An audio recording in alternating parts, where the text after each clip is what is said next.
Hey everyone, it's Lisa from the blog farmhouseonboone.com, and I am finally ready to share with you our farmhouse boys room makeover reveal.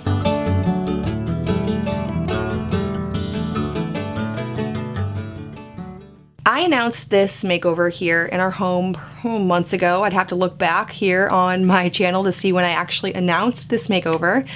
And you know, it kind of stalled out for just a little bit because I was thinking through some of the details. I had some other projects that needed to take precedence over it. I'm so glad we finally got it all together. It took a few twists and turns from the original plan that I told you about, but the color scheme remained the same, and the overall vibe that I was going for, definitely feel like we were able to accomplish that more than I even imagined, and so I'm so excited. It's probably my favorite room makeover that I've ever done. Actually, I know it's my favorite.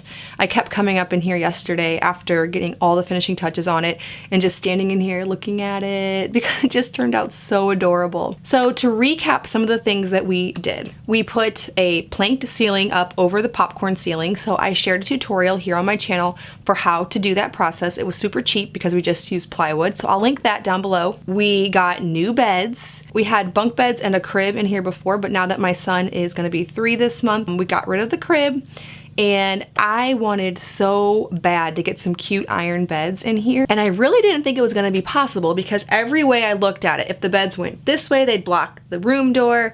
If they went this way, they'd block the window, and that way they'd block the closet door. So I gave up on that. And I was looking up some cute bunk bed options, and everything that I found was cute would either A, take way too much work for us to do, and I really just wanted to get this makeover done. So like built-in bunk beds would have been adorable, but also we don't plan to stay in this house forever, and so I don't really want to build in bunk beds that we have to just leave. They're also just super difficult because I have a hard time getting on the top bunk to make the bed, so they just never get made and the room just always looks messy. That's what I find with bunk beds. So one day I was standing in here after pretty much giving up on my dream of iron beds, and I realized that with the layout that I have now, that if we took off the closet door, it would work. If we just took off the closet door. So we added a curtain rod, which I found on Amazon and I'll link below, and a ticking stripe curtain. Now I made the curtain and I'm planning to share a tutorial on how I made it. It's just a simple curtain with some tabs at the top. I plan to mostly leave it open to kind of expose the cute closet because our boys' room closet does have the original shiplap. We did not shiplap that. That is just original to this old house. So I want to show that off, you know, not hide it behind a door. It adds to the charm. Plus this is a really small room. The closet is really good size, and taking off the door kind of gives this room just more space. So all of the toys and clothes are now in the closet. There's a dresser in there, and then all the toys are in there as well. So the boys can kind of go in there to play. Obviously they're going to be bringing the toys out into the room as well, but at least it's a place that you can put all of that stuff and not have to clutter up this really small room. So to kind of tackle the books in this room, we always kind of had books everywhere because I had some plastic tubs that the books went in under the bed, and obviously the boys are always getting the books out and they're just everywhere. We got some wall bookshelves. I'll link below where I got them. They came from a little company on Instagram called Heart and Hess. But the reason that I love these bookshelves is, one, the color, they're just really cute in this room. But two, I like that they don't take up any space. So they're up on the wall, away from the ground. And so the only thing that really sits in the room is the beds, because there's really only enough room for just the beds. We use some wall anchors because we live in an old house with plaster walls, and so they're really secure, and I like that the boys can, you know, have a place to put all their books. So for the beds, I found those on Hayneedle, and they were really inexpensive. I want to say less than $150. I think they were pretty close to $100 each. So that to me was a really good price. I feel that they're really sturdy and will last. Like, if we do move, we'll be bringing these beds wherever. And I like that they don't really take up a ton of space. It's the size of a twin mattress, but then the headboard and footboard are really small on the side rails, so they take up little space, but they're still twin beds. The thing I'm the most excited, I think kind of made this room come together more than anything else, is the bedding. So I found some quilts at Target. Now I originally said that I was gonna make duvet covers, but in the last couple of months since saying that, I realized that I don't actually love duvet covers because I made them some in my girls' room, and I have a tutorial, so if you're still sold on duvet covers, you can make them, and obviously they're adorable. But I have 5 children, and yes, I can make my girls, you know, put their comforters in the duvet covers, but it's just one more thing to always think about. So every time I wash their bedding, we have to somehow manage to get the comforters back into the duvet covers, and without me saying it, they're not super excited to do it, and so if I don't think of it, they just sit on their beds all in a heap all the time, and I like, you know, at least to look a little bit cute. So I decided in this room to do no flat sheet and no duvets. I just have a fitted sheet, a quilt, and then I have some throw blankets that are made with some double gauze fabric. I made them. I sell them in my shop in baby blanket size, but I'm thinking about offering them in the larger size. So I just made a throw blanket size for the ends of my boy's bed. It's just some simple 2 layers of double gauze and then some crochet trim around the edges. So I feel like these beds are just simple. You know, you can throw the quilt on and the throw blanket. So even if these beds aren't perfectly made like they are right now, at least if I just throw the quilt on and throw the blanket on, the room will look decent. So that's all I'm really going for on a daily basis. I love how cute it looks right now, but I'm realistic in knowing that it won't always look this way, but at least it would be simple for even the boys to just put the quilt on the bed and throw the throw blanket on, and we don't have to worry about all the components that go with, you know, multiple pillows and duvet covers and flat sheets and all that good stuff.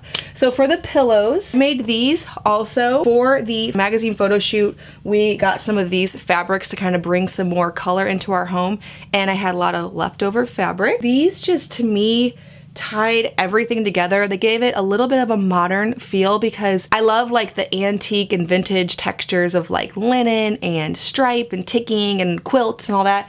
But these kind of have some modern going on. I thought that they would look really pretty in here and tie together the modern rug that I have, and I really feel like that's what happened. I love the way they tied everything together. So I just have, you know, a standard queen sham, a 22 by 22, I guess you'd maybe call this a Euro pillow, and then I have one of these lumbar size. And I like to stuff my pillows with down or down alternative because they pass the chop test, as people say. I like whenever it kind of holds its shape, it looks really cozy and it's not super stiff. I will link the quilts below. I found them at Target. I had something in my mind. I knew I wanted something subtle and striped.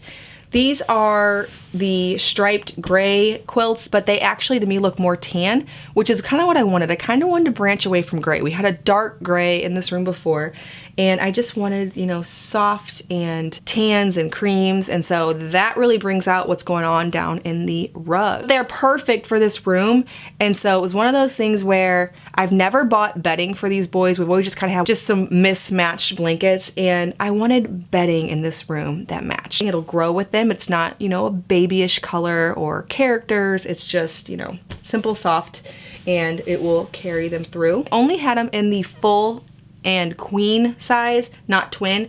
So there's quite a bit of excess, and I just tuck it under the mattress. The rug I found on Wayfair. Again, it brings in some of that blues and creams, a little bit of a modern touch because I've got kind of a modern farmhouse vibe going in here. It really ties in with the pillows and the stripes. I have 5 different stripes in here. I've got the ticking stripe curtain, the rug, the quilt, the 2 pillows all have a stripe, but somehow they all work. It's just with the different spacing of the stripes and the pattern that it's all a lot of stripe, but it really goes. The light fixture, we found that on Overstock, I believe. I will link that below as well. My boys' room finally got a big makeover, and you know, I've never done this in this room. It's kind of just been what we had, old bunk bed and crib and just, you know, whatever blankets were laying around, no rug. And I'm so glad to finally give a little bit of attention to this room and just put it all together. So as far as the DIYs in this room, planked the ceiling, made the throw blankets and pillows, made the curtain, and then my husband painted in here. We ended up going with Benjamin Moore Soft, and I do not know how to pronounce this word, C-H-A-M-O-I-S. You guys can tell me, but I know that if I try, I'll mess it up. But I'll link that paint color below. It is the perfect neutral. It doesn't really give off any undertones of yellow or blue. It just looks just exactly how I wanted it to. And so I'm super excited the way that turned out. My kids have a CD player that my husband puts on audiobooks for them and some songs usually at night. I just put a little crate in the corner on its side, and that's where the CD player is gonna sit. And then for the nightstands, these were two pieces that we just kind of had laying around. I had one out in the loft area of our home. It's an area that we never use. In fact, we actually, in the process of kind of working in here, cleared that out as well, and I want to utilize it for my office or something because it seems like wasted space, especially in such a small home. So anyways, I removed that from there, brought it in here, and then I also, the CD player used to sit on a nightstand little table that I made over with chalkboard paint. So it was black. And so now I have two nightstands that are matching-ish. They're both black and they're at the right height, and they just fit perfectly between the window and the bed and the wall. So everything just fits in like a glove, and I could not be happier with how this room turned out. All right, well, thank you so much for watching this video. If you're new, please hit that subscribe button. I make 2 new videos every week on food from scratch, natural living, and a handmade home. Thank you so much for stopping by our farmhouse.